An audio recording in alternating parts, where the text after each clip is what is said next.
Beaucoup d'églises, ils ont deux chairs. L'église en a deux chairs. Cher moko ba utiliser en côté. Oui. Cher o ba utiliser en côté. Ils allaient cher oyo. Yemoko Lucifer. Azwakatan yako prêcher. Na moment obne bozo mona boza na culte. Le pasteur azo prêcher bino. Azo ba message na cher wana mususu. C'est son maître maintenant. A opese maloba yaza ko interpréter. Ndenge bo mona kana katsa ba église pasteur azawana mais mpanzi na yaza interprète. Pasteur alobi ya interprété. Oui. Le pasteur oyo topé apôtre prophète tout consort un serviteur. O azali na katsa ya temple aza soi-disant ko prêcher la bonne nouvelle mais la église besoin la déchire. Et na katsa déchire wana au mona kiti moko za la vide. Kiti eza vide wana. C'est le Lucifer ndé akakofanda. Pour comprendre que le pays na biso Congo et ça lié na Zamba. Tozara na Zamba mboko yo. Yango je demande aux chrétiens de beaucoup prier pour ces pays. Et nous avons une obligation de faire la politique les chrétiens s'il vous plaît. Mais tout le monde Nzambe. Soit ka pesi biso accord tokei. Soit pesi accord tokei. Si je dis l'obligation ça signifie j'en veux que le pays est longwana kati. Ya minyololo satana kanga yango satana bloka mboka na biso satan azomboka oyo amema yango na niveau ya kokende ko détruire yango. Alors enseignement oyo ekotaki dans un pays comme le Congo, le pays laïque, c'est un pays qui nous permet ya koyeba maintenant kolongola Christ na place na ye.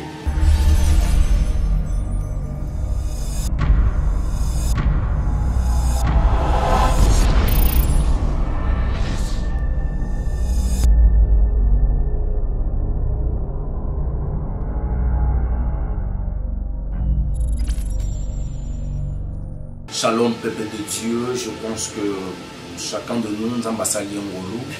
Il y a comment on a les sous-sous, on a dit tout ça la suite, soit la continuité, il y a un témoignage horrible, topé à passage nangai, kouta na mokili, et puis koya et paye na ngambi.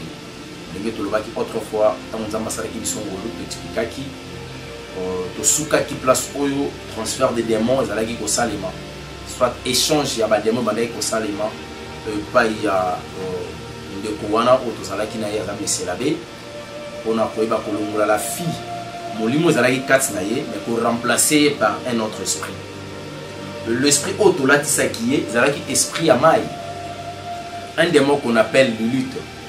Maintenant il a fallu aux oies au abengi rouge à lèvres moko et ma maman na kombo ya Jacqueline yangonde ezalaka oyo eza rouge à lèvres on a na maîtrise on a yebi te ba rouge à lèvres mususu mais déjà ba maquillage ne maman besoin ba maquillage besoin ko se maquiller besoin tcha ba fara jou ba biloko wana nyonso et belé besoin na kati ignorance. Ce sont des pratiques oyo utaka na monde qu'on appelle monde kabbalistique, monde ya mai, monde ya ba démon, monde ya ba sirène des eaux. Alors il a fallu qu'on ça appel dans monde kabbalistique pour nous permettre à biso ko rouge à lèvres o ezali Jacqueline o ba sirène des eaux ba utilisaka pour la fille pauvre sirène a possédé. Tant on va te fautrer, notre sort à l'époque, et des mots en ayamaya, où il y a zoyer à tikakié, il a fait zonga qui guérit, et puis vie continue qui. Après 9 mois, la sœur a causé l'accident, après qui sur place. Or, ils allaient qui durent, ils allaient qui bien déterminés pour n'avoir pas de en vie. Parce qu'il échange de salima qui a des mots. Il y a certains pasteurs, évangélistes, docteurs, prophètes et apôtres, et belé bana kataba secte, et belé bana kataba magie. Alors problème na bango ezaki, basala alliance topé pacte na Lucifer, ya kozwa libota na Nzambe ko memela ye Lucifer. Et bana na Nzambe et belé ba okota na kati ya perdition, na kati ya ignorance, baza kolobaki, soki pasteur na biso, prophète na biso azamu to bakisi wana etali na Nzambe. Biso doit koluka Nzambe. Na ngina yebisa yo. Alliance ya salaki na Lucifer, ezalaki ya ko sacrifier yo okoma moko ya bambeka et pas ya Satan. Soko yebite, akoki jamais okende ko sala alliance na Lucifer pour sacrifier bana na ye. Ako sacrifier ba fidèle ya église o ezali ko kamba. Et puis le temple par lequel oyo monaka église. Na ngina yebisa yo fo oyeba que ezaka mingi ezaka église te. il faut maintenant comme on a capacité à détecter pe koyeba ki oyo ezali dojo, oyo ezali secte, oyo to bengaka église té par rapport ya vie na ba réalité oyo elekaka wana na ba signe oyo ezali bien établi na niveau ya église pour comprendre le langage ya ba magicien. Nangi na peso sous angle moko. Je prends un exemple. Au coup ta église ezali na deux chairs. Église ezali na deux chairs. Cher moko ba utiliser yango te. Oui. Cher oyo ba utiliser te ezali cher oyo ye moko Lucifer. Azwaka temps ya koya ko prêcher. Na moment oyo bozo mona boza na culte. Le pasteur azo prêcher bino. Azo ba message na cher wana mususu. C'est son maître maintenant a opese maloba yaza ko interpréter. Ndenge bo mona kana katsa ba église pasteur azawana mais mpanzi na yaza na interprète. Pasteur alobi ya interprété. Oui. Le pasteur oyo topé apôtre prophète et tout consort un serviteur. Oyo azali na katsa ya temple aza soi-disant ko prêcher la bonne nouvelle mais la église besoin la déchire. Et na kata déchire wana au mona kiti moko za la vide. Kiti eza vide wana c'est le Lucifer ndé ka kofanda.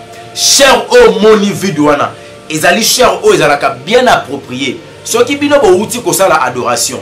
Après avoir aussi son adoration, boleki na ba témoignage, aussi si ba témoignage et comme un moment où il faut siko parole ezala annoncer.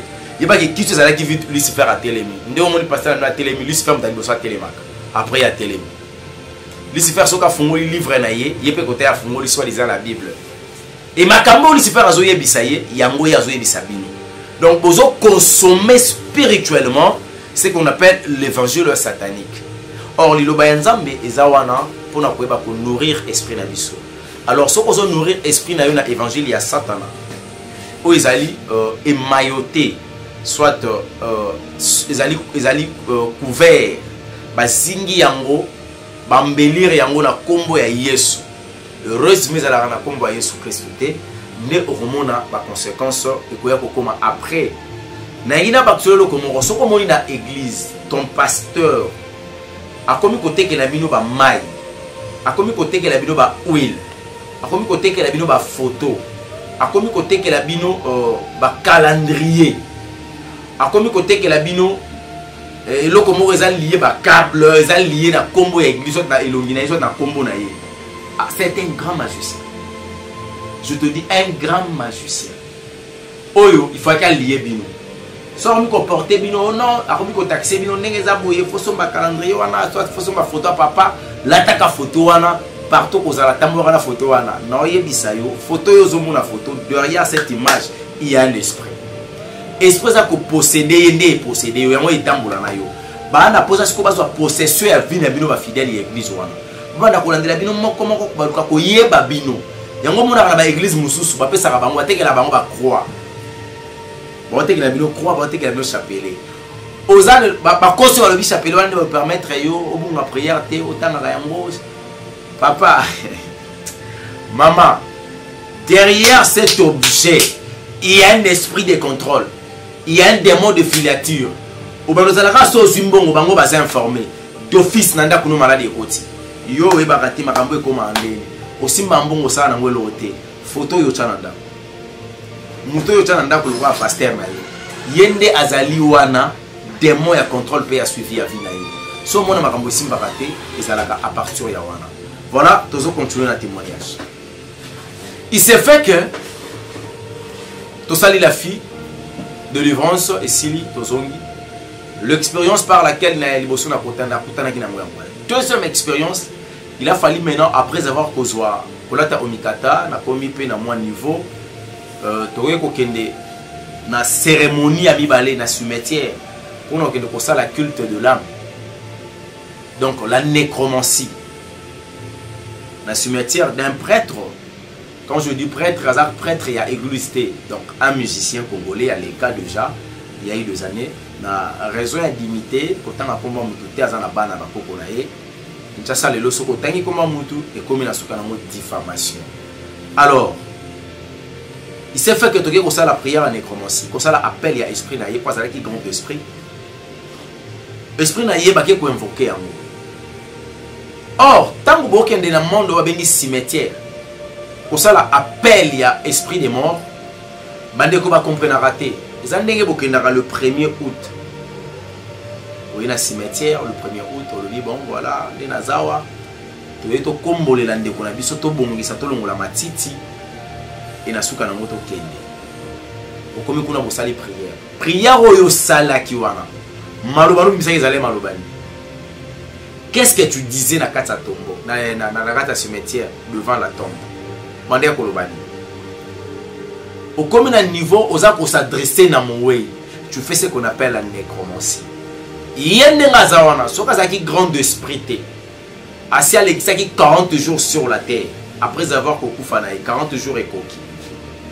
Yebaki akendaki na obabengi lieu de tourment. Dans lieu de tourment azan emprisonnement. Parce que bateau bakoya bakokota en communication na monde wana, ce sont des démons abatteurs. Quand on parle des démons abatteurs, ce sont des démons oyo bajira ka monde à cimetière. Ba travailler ka mokili na biso na lieu de tourment.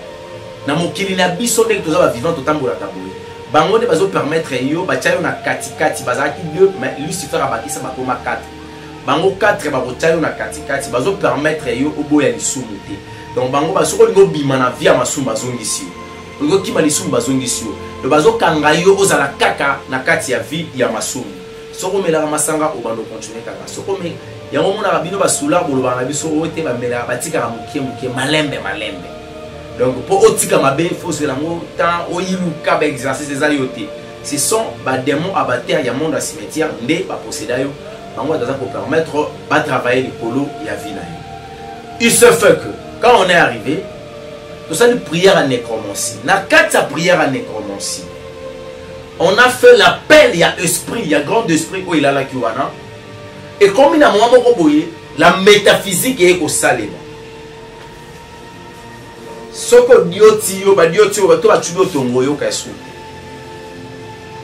On a senti l'odeur. Il y a esprit oyo. On a senti sa présence. Et on avait gagné ce qu'on appelle tout ça qui va résultat positif. L'esprit a grand esprit wana et ça qui a obligation à apparaître pour répondre à bisoto yoka. Ce que moni na kati ya famille, soit dans une église, bazo parler bino, bazo saka bino sur ba voyage astral, c'est pas une bonne église. Ce qui pasteur a comme côté à bino la surnaturel. Na kati ya surnaturel, a comme expliquer bino que tu peux voyager, tu peux quitter le corps pour aller quelque part. Non, Yebisayo, il n'est pas un pasteur venant de Dieu. Anakata royaume Mazambete. C'est un magicien. Alors, tout celui-ci, la nécromancie, il y a un monde pratique, il fallait qu'il y ait qu'on appelle le monde chromanium, et ça qui est le cimetière. Mais pour apprendre le monde, on a dit que Sangai, Batunion, soit na famille nanga, baza quelque part, ou bakufa qui na kata Nzambete. Baza quelque part, bana même na besoin na biso ya famille. Si je veux récupérer besoin ya famille, il faudra ça la voyage astral. Donc je dois payer un $100. Le $100 par lequel je vais payer, on permettre ba ça les langai prière et puis ngata na okende. Ici qu'on a okende ba ange, ba démon, on a bien ba ange. Ba ange baza kuna, ba ko protéger ngai contre ba danger nyonso. Ya bandeko ba kufa d'une manière injuste ba kamanga te pour na tikala kuna. Soko la lolotio na lotaki mo wey. Papa ya kapesi nga message. Noko ya ka lobi na nga boye. Na moni lo solution normale. Ba problème na zala na ngo. Problème il y a ba solution na yo so ki ba réponse na mo ruta na cimetière et pas ba wey. Na ngina yebisa yo ton esprit est lié, to peut condamner la katia monde chromanio et monde à cimetière. Tu veux apprendre le monde qu'on appelle monde kabbalistique. Monde kabbalistique est un monde amal. Tu apprends qu'il y a un mot tout ça l'appelle à Lulite à travers rouge à lèvres Bengi Jacqueline. Tu veux apprendre un monde qu'on appelle monde pestifera.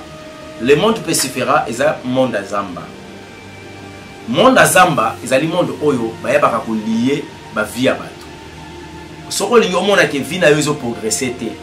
Banda ko luka ko yeba soko zali ko dépendre na monde à Zamba. C'est que na kata Zamba moko ya makasi ya munene bakanga yo basinga. C'est comme notre pays, le Congo.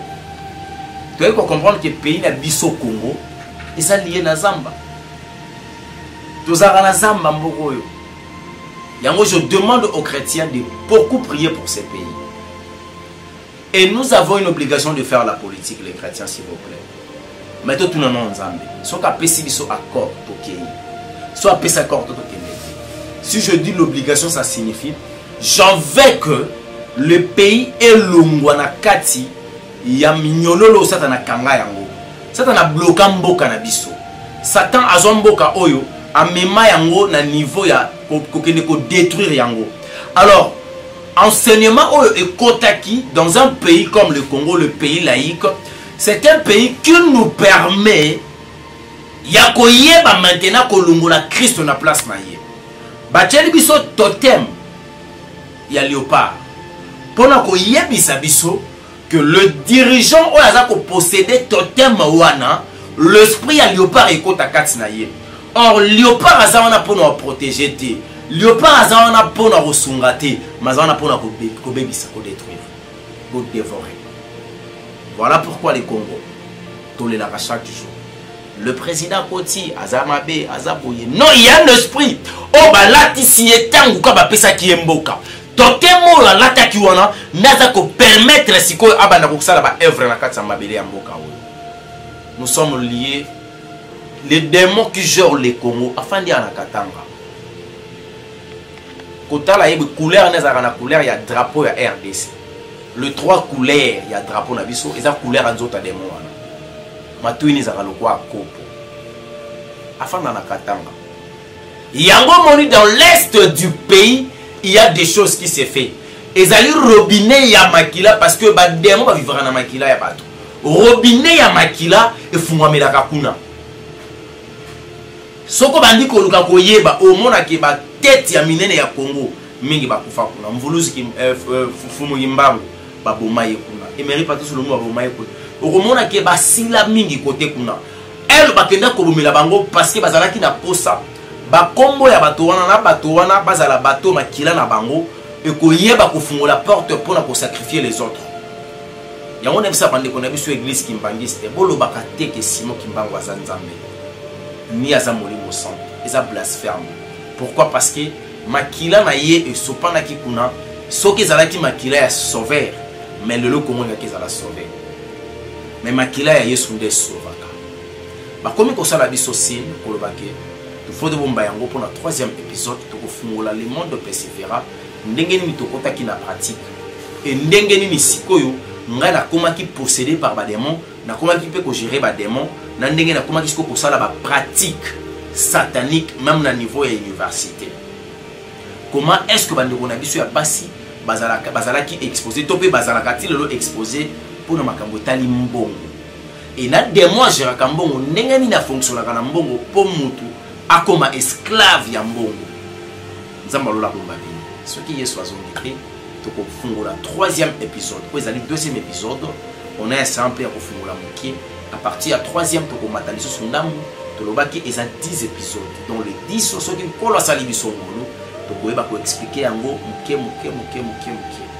Et maman oyo na lukaki topé moto oyo albumela kinga maman na lukaki na kende ko venger vers ye na tikala suko mona yete na tikala suko luka yete à suivre la suite ndeto ko pesa bino une bonne explication par rapport ya mboka oyo ndenge ni satana zali ko fonctionner tango biso pe ndenge ko fonctionner et vous comprendre place ni nzamba swinga na place ni nzamba komisinga na mission onkolo apesinga lelo bato baza ko juger nga bazolo bananga na yeli ba pasteur oui ba faux pasteur nde na yeli bango mais na ye ko yebisa pe ko dénoncer bango pour na ko sauver libota na nzambe et ko préparer bango pour l'enlèvement ngai na leki ba pasteur nyonso te ya solo na bo solo na leki bango nyonso te na bolamu là où il y a des faux il y a aussi des vrais mais na ngi na rappeler bino ba vrai bazali mais to komi ko tika bango pour na ko landa ba faux.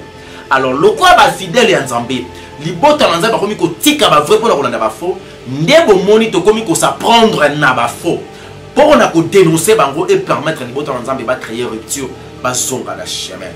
Mais nous avons un évangile à condamnation. Nous allons condamner par acte conformément à la parole de l'Éternel. Ephésiens chapitre 5, verset 9 à 12.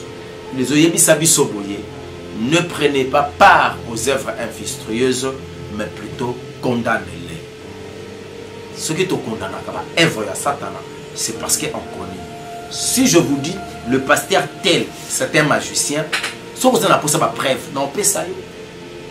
Non, là, qui ça, magie, tu as un signe à magie, tu as un acte à magie. Et puis, magie telle, les autres, ça, là.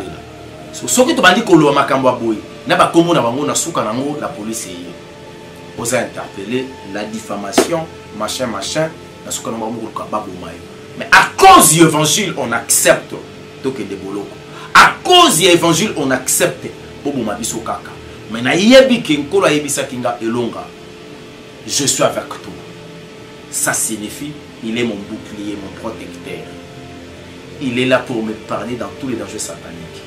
Yonde comme moi si oyo aussi au sangani na pasteur ya faux pour ne pas salir le vrai. Ba faux pasteur bo sangani bozimo na moi si mo botie na chaîne. A invité nga pa na ye pour accoster la nga makamboke na violer ye. Pour bo salir réputation na nga. Bo bosana kiki il y a un esprit de Dieu qu'on appelle l'Esprit Saint à opérer sa révélation. Éternel Dieu, je te bénis de m'avoir révélé Jariaba pasteur Oyo, na mwana mwasi Oyo. Ndeko nanga ya mwasi. Attention. Atambola kana Jésus. Marata Gilola. Jida. Paul Gagote Kachusi. Nazo yebisa yo. Atambola kana Jésus te. Balaka kae.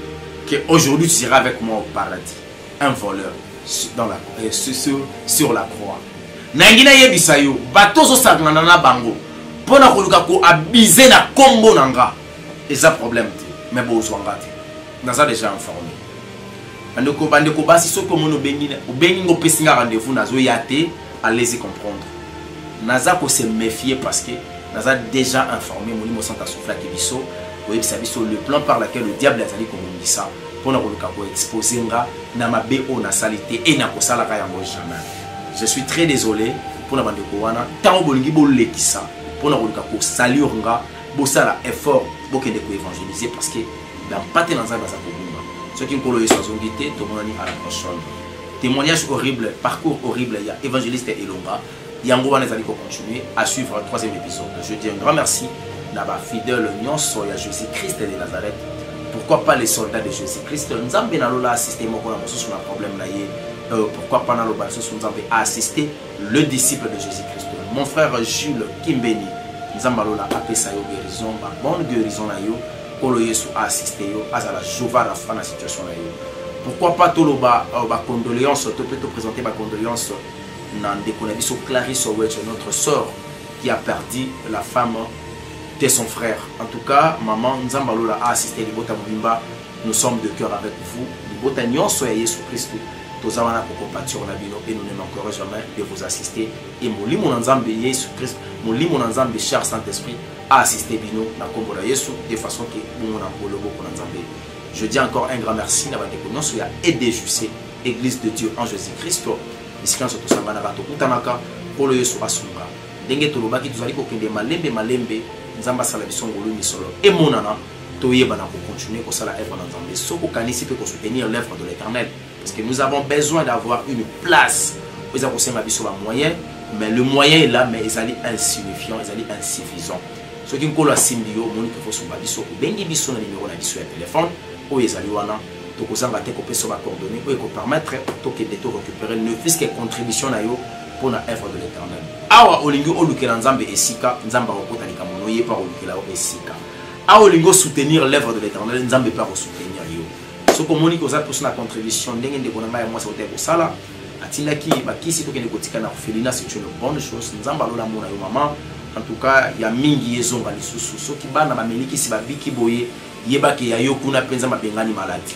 Ozana kisi ozana lamba ozana mbongo ozana lokakolia okanisi ko kende kotikela ba orphelin au bengi biso nous ne manquerons jamais ya kozwa pe ko komisa yango na esika oyo esengeli pona kosunga bango. Je dis un grand merci à Fabien, notre frère Fabien l'apôtre qui était derrière la caméra et la montage le moyen technique ndekana bakomaka le frère Jules Kimbeni nzamba lola mona bino pourquoi pas na levi solo kwa mosakoli to sala kande to batu papa ibota na nzambe soki nkolo esoyete to mona à la prochaine.